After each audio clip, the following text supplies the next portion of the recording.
Hi everyone, I want you to watch this clip of Douglas Murray on Elon Levy's brilliant new State of a Nation podcast, where they speak about Western leaders criticizing Israel the second they make the slightest error, despite Western militaries making far worse errors on a far more regular basis, and how they criticize Israel to wash their hands, perhaps, of their own mistakes and allow themselves to put themselves on a higher moral standing.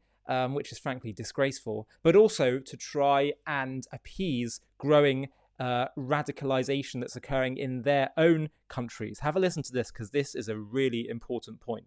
I've always thought there'd be a period in which Israel was at a point of vulnerability internationally because, and I think it is in this point at the moment, David Cameron, Lord Cameron, sorry to you and me, and Kamala Harris, Antony Blinken and others, they have these domestic problems on the streets. They know that it's actually a domestic security problem as well as a potential political problem for them in the forthcoming elections. And so they double down on criticizing Israel and will demand that Israel gives the Palestinians another state as a reward for October the 7th. If that doesn't work, they do that. They want to pacify the problem they have at home.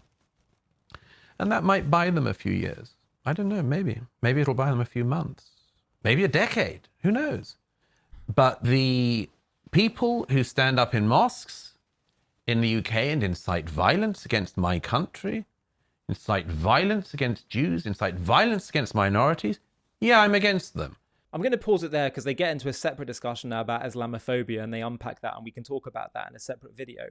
But I think his point is so pertinent. One of the things that I've noticed starting to happen in recent months as the shock of October 7th has worn off and the shock of the hate marches that have flooded Western streets is that we've started to get that Western malaise, the tiredness with it all, and just appease, and that's the approach. And I find this so disturbing, as Douglas points out, because all we're doing is just putting our heads in the sand and saying, no, there's no problem, I don't want to see it, and shut our eyes to it. And the more we, let's say, are aggressive in how we handle it, the more we're going to fester the problem, or the more real it's going to become, which is just an appeasement strategy, and that never works. And it's been so shocking to me to see how people are prepared to continue down that path of appeasement or talking about two-state solutions when we don't just listen to what they tell us. They're telling us, these people, that the Palestinian cause was and always has been about getting rid of Israel. It's not about Palestinian nationalism. It never has been. And that's just what they tell us. I'm not imposing that on them. That's what they tell us, but we're not interested. And then we see these hate marches on our streets and we think, oh, well, they're just upset about all the death and destruction. Then why aren't they getting upset about the far greater tragedies in the rest of the Middle East, let alone the rest of the world? Or the 2 million Muslims detained in real concentration camps in China. Douglas is absolutely right. Just as Israel, it's become clear, has to just get tough because we've tried all the other strategies of appeasement and trying to give back land and all these things, and it's not working.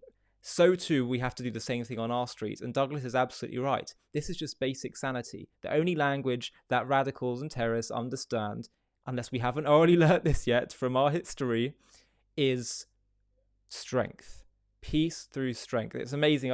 I was actually thinking about when Jewish people say grace after meals, benching, which we do every time we have a meal with bread, and certainly on the Sabbath, on Shabbat, we finish by saying, Hashem ozli amo yitain, Hashem yivarech et amo v'shalom. God will give strength to his nation and he will bless them with peace. It's very simple. You get strength first, you show strength first, and then that is what delivers peace. So we have to be unapologetic in our strength, and also at a diplomatic level in saying who we are. This is our people, it's our land, and the Jews have not just the right, but the duty to do what they've been doing with Hamas. And we need to start being harder, less apologetic, and less trying to dance the ridiculous double, triple standards of people that have no intention of looking at things objectively, but just want to see Israel fall. Thank you, Douglas. I'm Molly Andersfeld, and you're watching JTV.